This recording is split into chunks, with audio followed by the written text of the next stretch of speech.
வீணா போன வடிவேலு அந்த என்ன சொல்றாங்க, உடஞ்சு சிதறி கிடக்குறாங்க, வரவே மாட்டாங்க.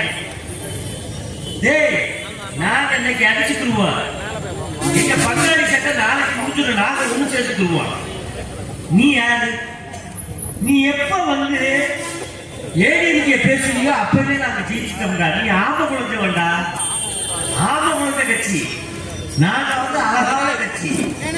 சத்துணவு திட்டம், அது இல்லாம புரட்சி தலைவி அம்மா எத்தனை பள்ளிக்கூடத்து பிள்ளைகளுக்கு இலவசமா சைக்கிள்ல இருந்து, அதே மாதிரி இந்த அவங்க போறாங்க அந்த மோட்டர் பைக்கு புரட்சி தலைவி அம்மா கொடுத்தது. பாதி இதுவே தொகை கட்டி எத்தனை பேருக்கோ, அதே மாதிரி மாற்றுத்திறனாளி அவங்களுக்கு எத்தனை வண்டி நம்ம அக்கா அம்மா புரட்சி தலைவி அம்மா செஞ்சிருக்காங்க.